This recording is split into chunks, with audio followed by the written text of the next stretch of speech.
안녕하세요. 의잼TV의 잼잼한 의사 배영입니다.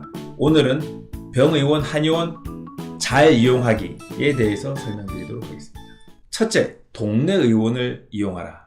보통 3시간 대기, 3분 진료라는 그런 말이 있죠. 지금은 많이 나아졌지만 여전히 대학병원에서 대기 시간은 길고 진료 시간은 짧을 수밖에 없습니다. 여전히 동선이 복잡하고 불편한 경향이 있는 것이 사실입니다. 그런데 과거와 달리 우수한 장비를 갖추고 대학 병원급의 실력을 갖춘 개업이들이 집 가까이에 많이 있습니다. 게다가 연구도 하고 이를 논문으로 발표하면서 다양한 저서가 있는 개업이들, 원장님들이 동네에 많이 계십니다. 이런 동네 의원을 직접적으로 이용하시는 것이 좋습니다. 두 번째는 대안을 제시하는 의원을 찾아가라. 환자가 호소하는 질환에 대해서 다양한 가능성을 제시하고 그에 따른 다양한 대안을 제시하는 의사를 만나야 합니다. 대개 의사가 환자에게 다양한 정보랑 다양한 제안을 제시하게 되면 오히려 환자분들은 헷갈려하고 당황하는 경우가 많습니다. 심지어는 의사가 자신감이 없어서 저렇게 많은 얘기를 하는 것이 아닐까라고 의심하고 못 믿는 경우도 있습니다.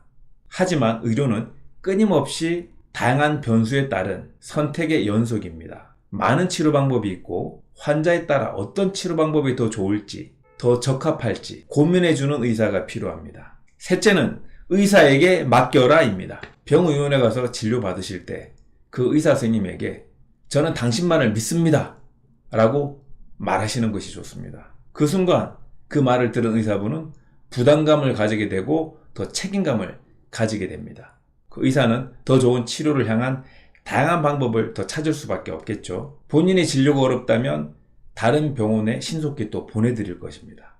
넷째는 장황하게 설명하지 마라입니다. 대개 진료 시에 의사가 환자분께 어디가 불편하세요? 물어보게 되면 태어날 때부터 초등학교, 중학교, 고등학교, 사회생활 전반을 전체적으로 다 말씀하시려고 하시는 분들이 생각보다 꽤 많이 계십니다. 그런데 그 내용 중에 90% 이상은 쓸모없는 정보인 경우들이 많이 있습니다. 의학적으로 볼 때 필요 없는 정보인 거죠. 그래서 진료 시에는 장황하게 설명하기보다는 현재 본인이 불편한 부분들을 꼭 집어서 요약해서 신속하게 전달하는 그런 스킬이 필요합니다. 그리고 그 현재 불편한 질환을 유발했을 것으로 생각되는 본인의 의견을 간단히 덧붙이는 정도가 좋겠습니다. 공짜 정보는 없습니다. 인터넷에 떠도는 의료 정보 중에서 고급 정보는 사실 별로 없습니다. 고급 정보는 그에 합당한 가격을 지불해야 얻을 수가 있습니다. 혼자 밤새서 인터넷 뒤지지 마시고 그 분야의 의사에게 상담료를 지불해서라도 자문을 구하시는 것이 좋습니다.